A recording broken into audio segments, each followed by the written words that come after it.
People we spoke with, Mary, fear it's going from bad to worse. And we're not just talking about vandalism. Arson, assaults, and burglaries are all way up. It's life on the edge for a lot of people who live or work on Capitol Hill, including John McDermott, whose business got defaced again this week. With all the decay that's going on around here and all the crime that's rising, I mean, why cut my fence down and jump up and paint on my building? And that's not the worst of it.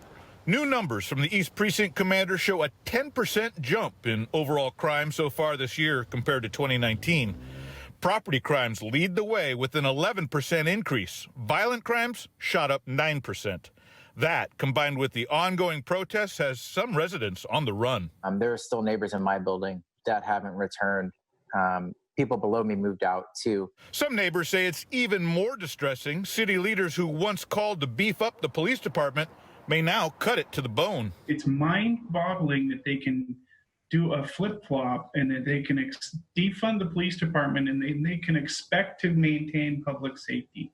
The precinct commander says there has been a drop in some crime categories in recent weeks, but aggravated assaults, auto thefts, and burglaries are all up. I am very disturbed and bummed and upset about it.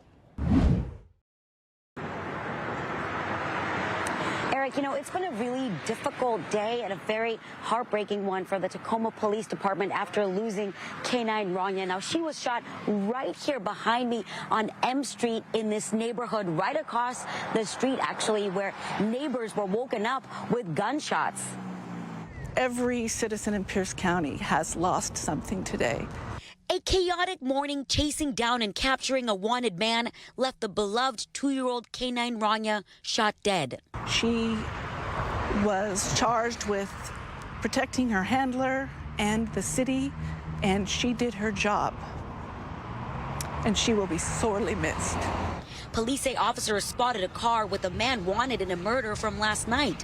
Officers tried to pull the driver over, but he took off. Police say during a chase, the man crashed the car, got out, and ran through people's yards. I heard this bam, bam, bam, bam, 4 shots. Those shots, police say, were exchanged between officers and the suspect while the German Shepherd tracked him down.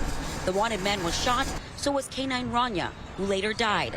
Darren says he's been hearing a lot of gunfire lately. Our police department, they're here, Johnny on the spot for anything that happens around here.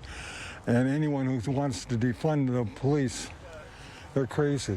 They're just absolutely crazy. K9 Rania joined the team in April. Police say just 2 weeks after hitting the streets, she nabbed 3 burglars who broke into a school. Officer Wendy Haddow was a K9 handler for 9 years. She says it was special to have a female tracking K9. It is rare. And then she got to be partnered with Jennifer Seiler. And let me tell you, they gave the other male dogs a run for their money. And so the loss is tremendous. The public always comes behind us, but it really shows today, and we appreciate all their thoughts. There is very real friction between this virtual 2nd floor and the virtual 7th floor in the running of the city. And that is spilling over into everything that we are doing as a city government. After a contentious budget battle, council members call for unity between the mayor and the council. It's a chance to reset with the mayor and to collaborate and show the city of Seattle that we're about solutions, not sniping. It's been a summer of sparring between the council and the mayor as the council voted to defund the police department by roughly $3.5 million and suggested cuts of roughly 100 officers. Instead, they wanted to micromanage and play mini police chief.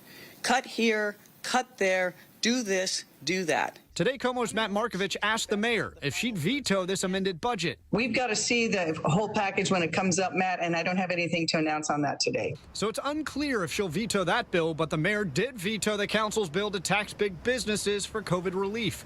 Today, Councilmember Andrew Lewis said overriding the mayor's veto would delay getting money into the pockets of people who desperately need it. And show the people of Seattle that we can all come together and that we can make an arrangement where this will actually get out the door and this will actually start meeting the needs of our community. The council voted 6-2 to override it anyway. And with the council set to start negotiating the 2021 budget next month. Council, if you want to go far, we have to go together. Both sides talk compromise, but are struggling to show they can act in accordance. In Seattle, Patrick Quinn, KOMO News. I honestly didn't think she was going to read it at first, but I'm really happy she did. Officer Marcus Jones is talking about this email he sent to Chief Carmen Best when she announced her sudden retirement. Best said his words moved her to tears. Thank you for what you've done for me personally and for this department. Jones is part of a diverse group of new hires now in jeopardy. Among student officers and recruits, 36% are people of color, 16% are women. But the city council has ordered extensive layoffs, and the police union's rules of last hired, first fired could put Jones on the list. It doesn't feel great, honestly. It's really upsetting. Before his police career, Jones was a social worker in diversion programs like LEAD. Helped the community as a whole, and it helped our clients become better people. Jones doesn't want police defunded and says he got into law enforcement to make a difference. I shouldn't be looked at as if I'm going to harm you or I intend to harm you. I'm here to help you as best I can.